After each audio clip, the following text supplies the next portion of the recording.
what they do, they have these delivery robots and they're very discreetly positioned somewhere where the delivery person can kind of drop the food inside the robot. It closes, it's completely clean, and they type in the room number of the person that is ordering. From Hotel Tech Report, it's Hotel Tech Insider, a show about the future of hotels and the technology that powers them. Today on the show, we have Bleeker, the CTO of Accor. Accor is one of the largest hotel companies in the world with more than 5,600 properties and 300,000 associates globally.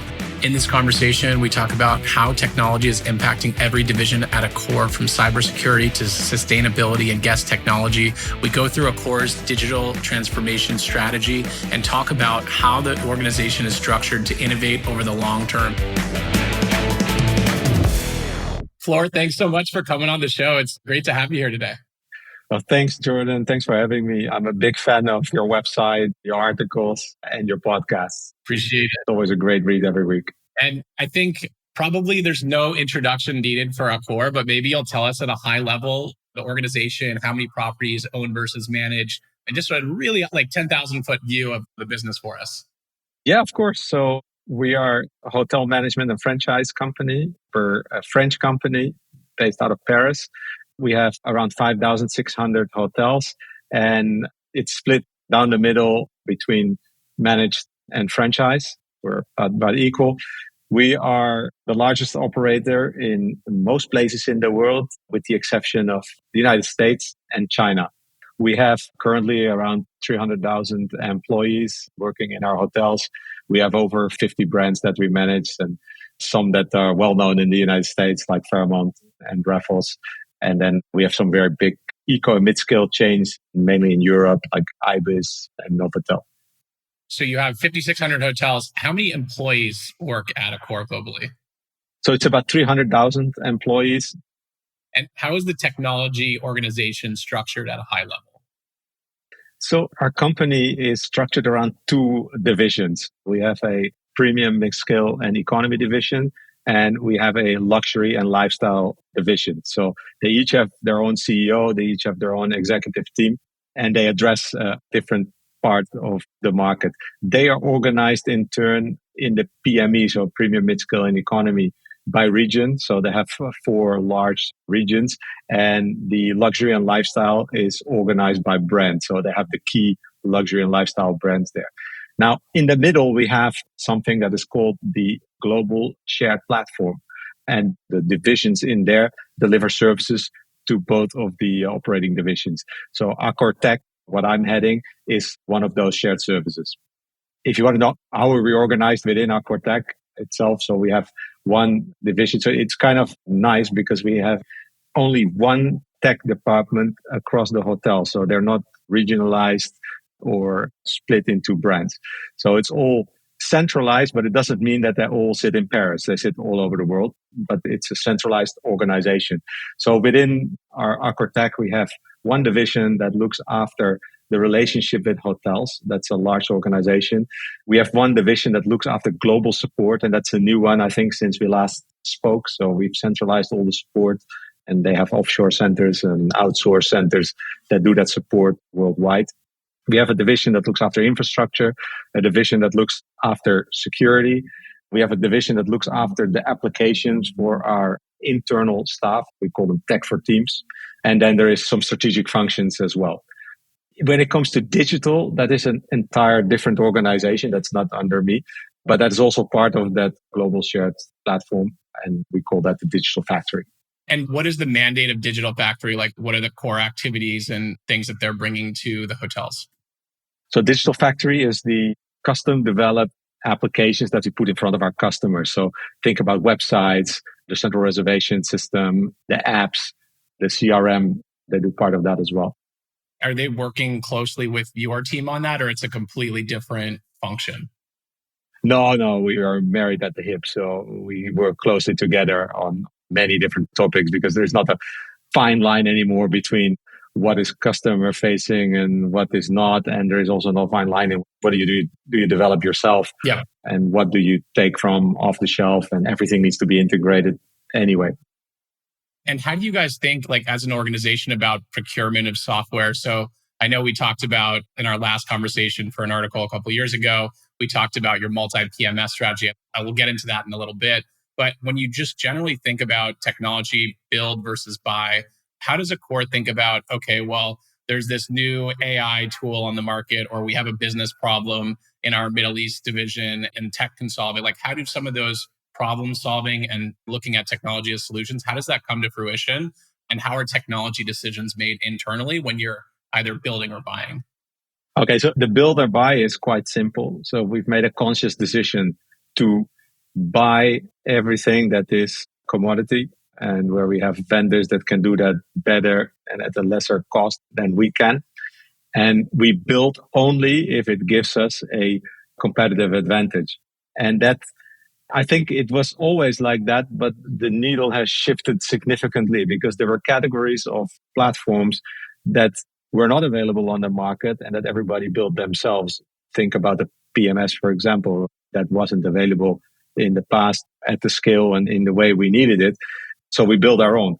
Nowadays, we would not do that anymore because there are many very good PMS systems out there on the market, and those PMS vendors can do a much better job than we can in developing that and keeping that up to date and keeping it compliant and so on. So we usually use that rule of thumb that if it gives us competitive advantage of, for example, a loyalty program or an app, that's really something specific to us. That is our secret sauce. We would build it ourselves. But everything that sits below it, which is kind of a commodity, we buy that and work with partners to deliver that. Could be customized, of course, but it would come from a partner. So you ask how we make buying decisions. So there is kind of two different ways. We have sort of a bottom up and a top down. So the top down is the easiest one. That means there is a need. We know we need a new XYZ system. Then we would go out for tender. We would do an RFI maybe, and then an RFP.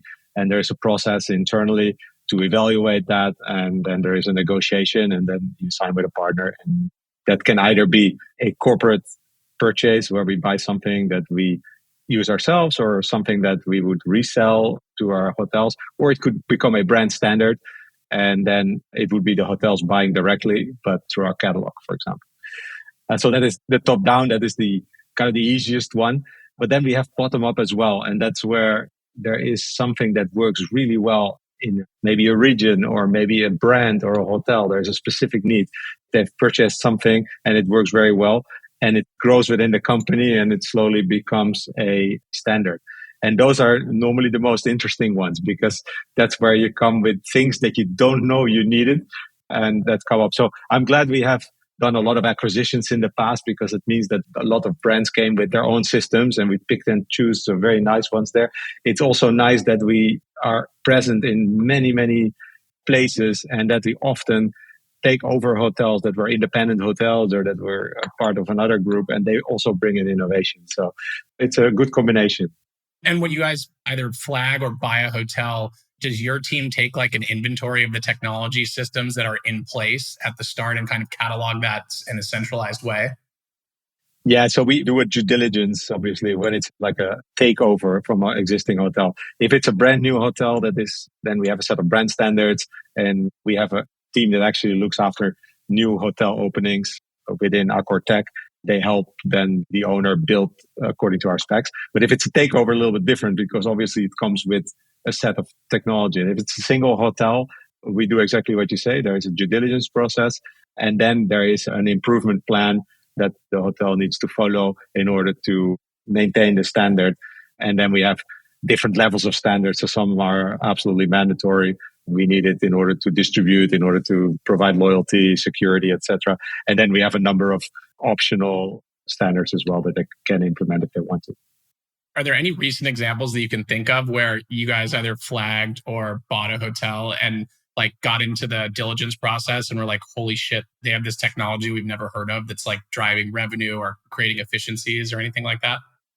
Oh, yeah. So we work closely with a partner in China, Wazoo. It's a big, large hotel group there, but we have a very strong partnership. And the type of tech they brought to the table was mind blowing. So, of course, in China, they're always a few steps ahead of what's in Europe. But one of the things we found there, and it was developed by a partner of theirs, was one of those delivery robots. And we have them in Europe and you see them in America, but it's more of a gadget. But there they were fully integrated in the operations of the hotel. So they had a problem like many of us have around the world where delivery services of food became super popular. And that means that you constantly have delivery people in your lobby, in your hotel, trying to deliver food. And it's not good for the image of the hotel. It's not secure. It's not safe to have people that are not registered walking around in the hotel. So there, what they do, they have these delivery robots and they're very discreetly positioned somewhere where the delivery person can kind of drop the food inside the robot. It closes, it's completely clean, and they type in the room number of the person that is ordering. And then the robot actually finds its own way through the hotel lobby, and it looks really cute, and goes to the elevator. It calls the elevator by itself. That's an integration that they have done. Goes to the floor, and then when it's in front of the room, it actually calls the room, and it will tell the person inside, hey, your food is here. It comes outside, it types a code, and it opens the thing, and you take out your food. It was fantastic. So that was, you asked for a recent example. It may not be earth-shattering, but it was really cool. And I'd never seen that so well implemented outside China. We talked a little bit about buying and flagging hotels and kind of the technology integration that happens. I know a couple of years ago, you guys went through the process of certifying multiple PMSs, which I thought was absolutely genius. Like, of course, the biggest challenge that you have is migrating data over when you flag a hotel. And why would you put a development bottleneck in place when your number one KPI as a global chain is adding more flags to your portfolio and increasing your scale? How is the multi-PMS program evolved? Are there things that you didn't foresee happening that happened? Where is everything at today with that strategy? So I have to disappoint you a little bit. We tried this very hard for 2 years because exactly for the reasons where you said we want to quickly reflag hotels or open hotels. And the plan was to have that middleware that would allow us to quickly provide loyalty, distribution, security to those hotels. We selected at the time 8 PMSs that could do that for us. Unfortunately, there was work required on the side of the PMSs. And unfortunately, and maybe this is also a wake-up call for some of the vendors, that never happened properly. So we gave a chance to many of them, and they did it with different levels of success, but none of them did it perfectly. So also during those 2 years, cloud technology evolved tremendously. So there are now solutions available that are very easy to implement and not so expensive from a migration perspective from the cloud. So we've changed our strategy to a single vendor again, based on a cloud platform where we then have also much better control over the data privacy, security, and functionality. So if we want to push functionality out, it's a lot easier to do that with a single PMS that is managed from the cloud than having multiple PMSs all over the place. So we're in the middle of the rollout of that. So I think about half our hotels are on it right now and the other half still to go. And is that the PMS that you guys built internally originally, or is that a third party? It's a market PMS.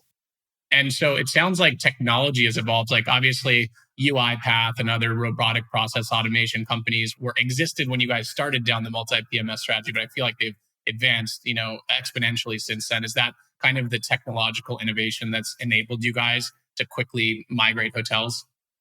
So that's absolutely part of it. The first and foremost, it's the cloud PMS that is available in most countries in the world now that wasn't before. So maybe you remember another reason was that we needed multiple PMSs because we had so many different use cases where we had a hostel brand that needed to sell rooms or by the bed, or they had to sell beds instead of rooms. And we had a sort of fractional ownership chain where there is a very complicated accounting that sits behind that, which couldn't be done. And all these functionalities have been developed and are much better now than they were 3 years ago.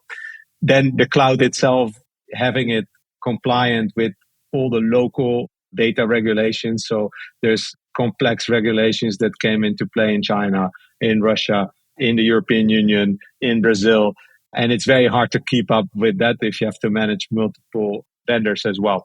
And then finally, what you say, we have much more opportunity. So Data was always valuable also 3-4 years ago, but it became even more valuable now that there is AI at play. So we are accelerating that now because we want all the data in one place so we can start offering services that are driven by AI for both our guests and our internal customers, our employees. We've just recently established an AI and smart automation center of excellence in our Bangkok head office. We're staffing that right now. And to come back to your question, sorry, it's a long way around.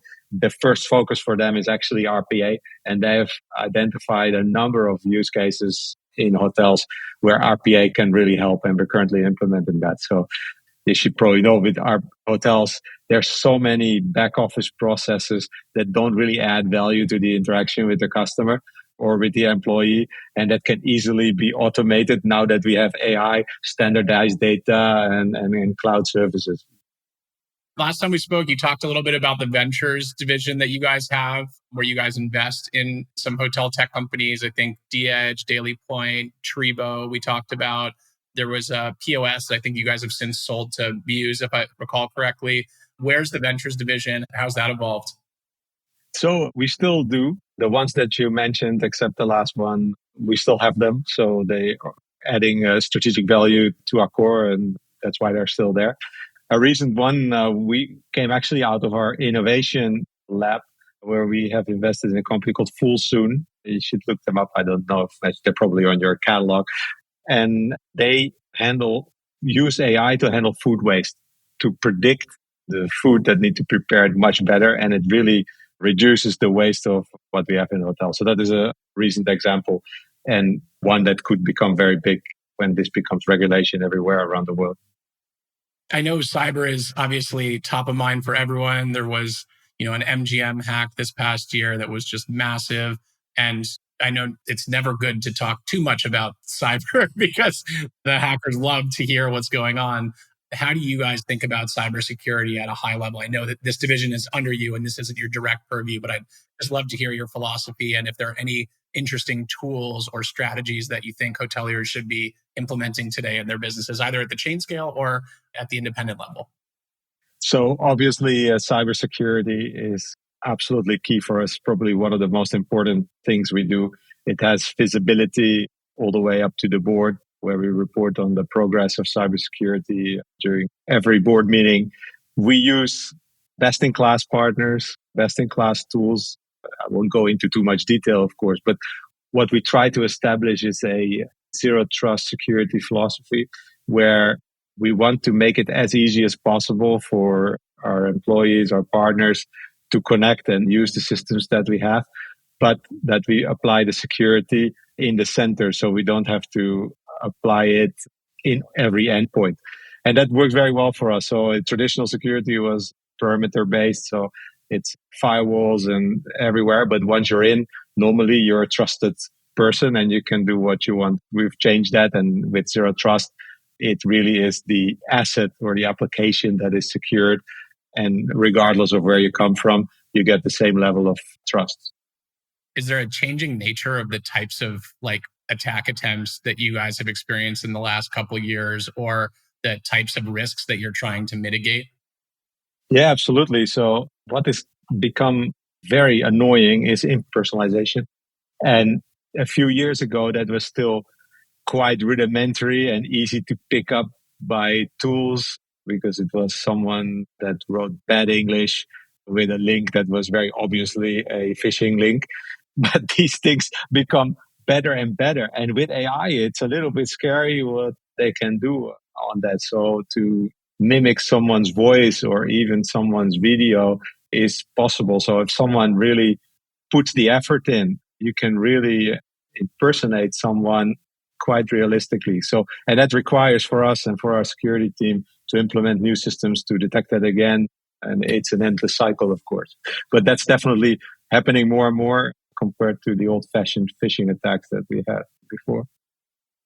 And as you guys think about guest journey, pivoting a little bit here more, I know that Digital Factory is more responsible for guest facing applications.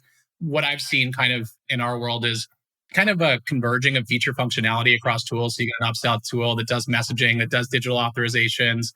And you kind of have this map of vendors that have a ton of overlap, but then some unique stuff. How are you guys thinking about guest experience? I know you guys have the Accor app and loyalty program.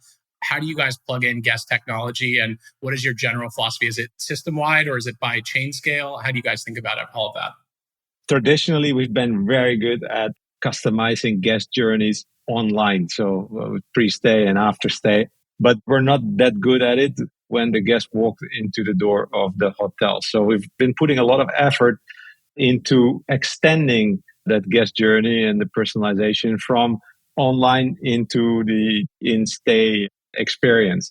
And we do that by brand. So certain brands need more functionality than others, but the app is the driver. So even though we use off the shelf applications and providers to provide that functionality for the customer, it's the app that they see, whether it is a digital key, for example, or a digital menu or chat with the concierge type of functionality. You get as an interface the app, but the execution is done with vendors on property. So we've certified two, and depending on region, we call it the guest journey software. We implement them, and then there is different modules in each, and depending on the class of service of the hotel, you get more or less of those services implemented. So, we talked about cybersecurity, about guest facing. How would you characterize a state of digital transformation today? Like, where are you guys? Obviously, you're doing RPA and AI excellence centers. You're focusing on the guest experience side. You're rolling out a global PMS. At a high level, how would you characterize like where Accor is in its digital transformation journey? So we've put a lot of effort in the last 3 years in the basics. So our move to cloud was a very big effort. And that's kind of the basics of doing more fun stuff on the front end. So we've moved many of our applications to the cloud. We've implemented a new PMS system. We have consolidated the back of house systems into one organization. And those are all basics, but there are a lot of work. So once you have that in place, there's a lot more you can do. So I would say that we're quite far along because we have those in many cases now in place. But maybe there's more that we can do on the front end for our customers and for our employees to actually get the benefits out of it, because we're now in that phase where we're rolling that out. And that may take another year or two before they can really see the benefits of that worldwide in every hotel, in every office. What is funny is that there is the digital transformation and the digital journey for our customers. And I think we're pretty good at that. But there's also the digital journey for our employees. And as an industry, I think we can work on that. And there's some work to do, making it very, very easy for our employees in hotels or in head offices to do their job. And especially in places where there is a lot of turnover, I think it's key that we put a user interface in front of them that is as good as the user interface that we put in front of our customers, because they need to be very quick in picking it up. They don't have a lot of time to learn, and it needs to be super intuitive. So I think as an industry, we have some work to do there, and that will require cooperation from many of the brands and also the vendors. In that respect, I think we're much further along in that transformation when it comes to our customers than when it comes to our internal employees. But it's fun to work on that. And I think the payoff will be very, very big if we do that right. Have there been any major technological shifts on the back office employee management side of Accor at a global level in the last few years? Yeah, absolutely. So we just implemented a new HR system, for example, which sounds a bit boring, but it's super key because that is kind of the core to everything that has to do with employees. So that we just literally completed a couple of months ago. And that gives us a single view of the employees, their complete journey from onboarding to retirement and everything that sits in between.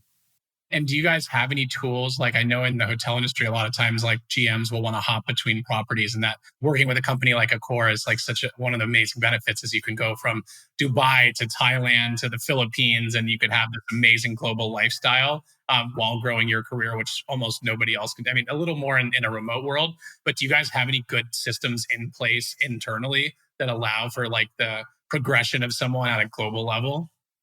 No, absolutely. And that was one of the key drivers for implementing a system like that. So it is quite unique that we have actually an HR platform that does learning and development, but also performance management And that is global. It's the same whether you're working in a hotel or in an office.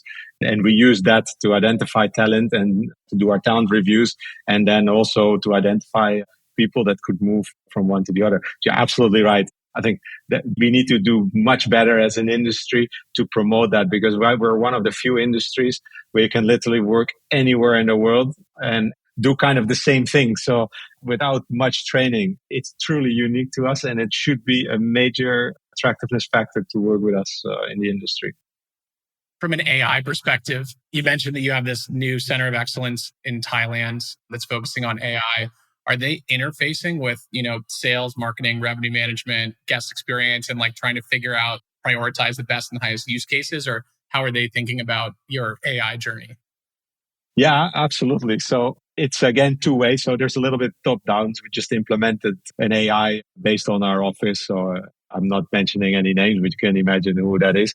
And that works really well with our word processing emails, the online meetings and stuff. It's incredible what that thing can do. But that came top down. That was something that we identified and we implemented. But then that center, which as I was just established, they thought it was a good idea to ask for use cases to some of the departments. I think that they regretted that a little bit, because they're sitting now on a backlog of like 1,000 use cases that they can implement. So it's more for them to select the right ones to start with first, because there's plenty out there. But I know a key one is, for example, coincidentally, I had a call about that earlier today. In our sustainability team, they are very big on measuring our carbon footprint in hotels. And we have a platform that helps us with that. But the core comes out of energy bills that we get from local utility providers. So they're actually working on smart automation now to see how we can get those bills electronically and push them into the system electronically and do some analytics on that in an automated fashion. So it's just a simple thing like that. But if you ask any department head, they will come up with a number of cases, which is super cool, because it also means that in our business and in tech for hospitality, we still have a lot of work ahead of us. There's a lot of opportunity for us to make a difference. And are there any other ways that AI has impacted sustainability, and maybe that we take this opportunity to just do a high level overview of like where Accor is at in its sustainability journey? Because obviously travel is one of the worst polluting industries in the world. It's not your fault or mine. It's the airlines, obviously. But by the time the guests get to us, we've already, killed the earth.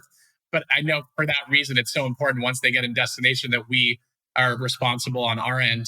How is Accor thinking about sustainability? I know you guys have an entire team for that, but at a high level, where are you guys at in that digital transformation and sustainability journey? No, it's super key for us. It's so important that we actually have a chief sustainability officer that's in the XCOM. We have it as part of the bonus objective for each executive. Their sustainability objectives embedded. Accor was actually one of the first to commit to a net neutral footprint. So it's really key, and it is high up on everybody's agenda. But when it comes to tech, there's a few things where we can add value. And the first one is our own use of technology. So we have thousands of servers running around the world. And by moving them to the cloud, we actually reduce the footprint of those servers by 80%. It's the best thing you can do to reduce electricity usage. The other thing where we can make a big impact, and where we are making a big impact, is the tools that we give hotels to reduce their footprint. And there's a few simple ones like smart thermostats that cost almost nothing, that you just plug into a hotel room and you instantly reduce your energy, because it just understands how many people are in the room, what the preferences are, and how they manage the energy during the day, during the night, occupied, non-occupied, etc. Very simple and a great reducer of energy. So that's the second one. The third one is the measurement tool. So we don't know how well we do if we don't measure it. So you need a lot of tech in order to measure your carbon footprint, like what I mentioned before, these energy bills, but also how do you measure food waste, for example, which is another one that is very important to us. So we provide technology for that. And finally, there is also the technology that allows our customers to make the right choices. So if you go to our website, for example, and you look for hotels, we have certain green badges that show that the hotels are taking certain measures to be sustainable. So that's another one where we add value. But it's absolutely key on our scorecard and key on our strategy and objective list. Floor, last time we talked about some of the inspirational brands outside of the industry or brands that you kind of look at. And I think always it's good to look outside and think about how to bring some of the strategies and techniques that other industries are doing into what we're doing. Are there any brands, either technology brands or consumer brands that you look at or recent initiatives that you're like, wow, how are hotels not doing this? It's clearly for me the airlines, and especially the Middle Eastern airlines. They're extremely good at the customer journey. If you walk into an airport here, they use facial recognition for almost everything. So if I leave Dubai airport, I walk through sort of a tunnel, but you don't see anyone, and you just walk through and all the identification is done. Even at the boarding gate, it's not a real person anymore. It's like a virtual person that looks you in the eyes and it opens the doors for you. It's really, really well done what they do. Obviously, they have it a little bit easier in the airlines because they know exactly who everyone is, because you need to identify yourself.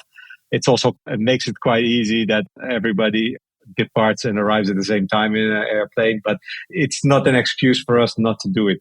So we actually work together with some of the tourism authorities, like in the UAE and Singapore, we're doing it in Saudi, where we try to transfer the burden of identification to the airport, because they're very good at it. They have all the right skills and all the right technology there. And then once they are identified at the airport, that we don't have to do the same thing in hotels anymore. So don't need to take passport copies and match photos and so on. So I think they're small initiatives, but it could be a game changer if we do that at scale and we do that as an industry as a whole. It would make the journey so much more seamless. That's all for today's episode. Thanks for listening to Hotel Tech Insider, produced by HotelTechReport.com. Our goal with this podcast is to show you how the best in the business are leveraging technology to grow their properties and outperform the concept by using innovative digital tools and strategies. I encourage all of our listeners to go try at least one of these strategies or tools that you learned from today's episode. Successful digital transformation is all about consistent small experiments over a long period of time. So don't wait until tomorrow to try something new. Do you know a hotelier who would be great to feature on this show? Or do you think that your story would bring a lot of value to our audience? Reach out to me directly on LinkedIn by searching for Jordan Hollander. For more episodes like this, follow Hotel Tech Insider on all major streaming platforms like Spotify and Apple Music.